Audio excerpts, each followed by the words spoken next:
কুরবানি কুরবানি কুরবানি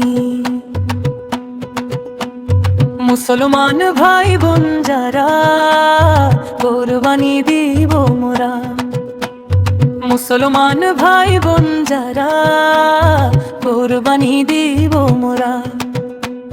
বনের পশু না মনের পশু, বনের পশু না মনের পশু। ভারতের হিন্দু ভাইরা করছে বিপাকে লক্ষ টাকা ঋণের বোঝা। ভারতের হিন্দু ভাইরা করছে বিপাকে লক্ষ টাকা ঋণের বোঝা।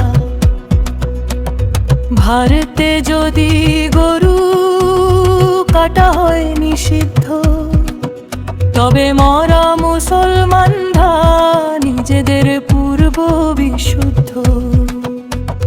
কুরবানি মানে গরু কাটা নয় মনের পশু কুরবানি দাও। হিন্দু ভাইরা আছে বিপাকে তাদেরকে বাঁচাও।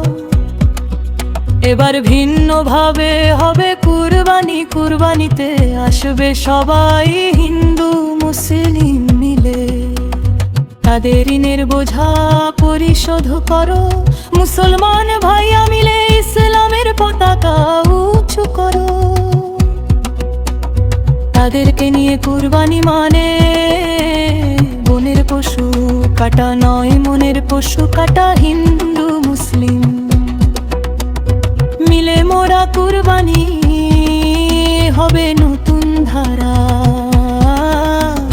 তাদের পশু কাটা যদি হয় নিষিদ্ধ, তবে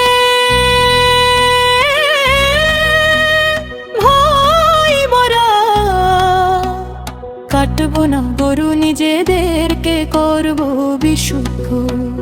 তাদের গরু তাদের থাক, ঋণ পরিশোধ করো মিলে আল্লাহ যদি খুশি হও। কুরবানি হবে মনে গোশত খাওয়া কুরবানি না, মনের পশু জবাই দেওয়া তাই কুরবানি। মুসলিম ভাইরা বুঝিয়ে দাও তাদের উস্কে নিতে আমরা তাদের প্রতি আক্রমণ করব না, কারণ এটা আমাদের ইসলাম। ইসলাম এটা শেখায় না যে আমরা আক্রমণ করি। নবী মুহাম্মদ রাসূলুল্লাহ সাল্লাল্লাহু আলাইহি সাল্লাম তিনি সব সময় মানুষের কল্যাণে রাস্তা দেখিয়েছে। আমরা তাদের পথেই চলি, বাঁচানোর চেষ্টা করি। আল্লাহ আমাদের কুরবানি কবুল করুন।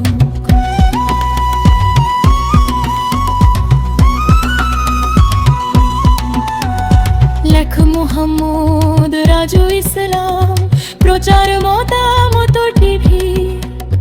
বাংলাদেশি বাংলাদেশি এক ভাই ইসলামের দাওয়াত দিয়ে যায়।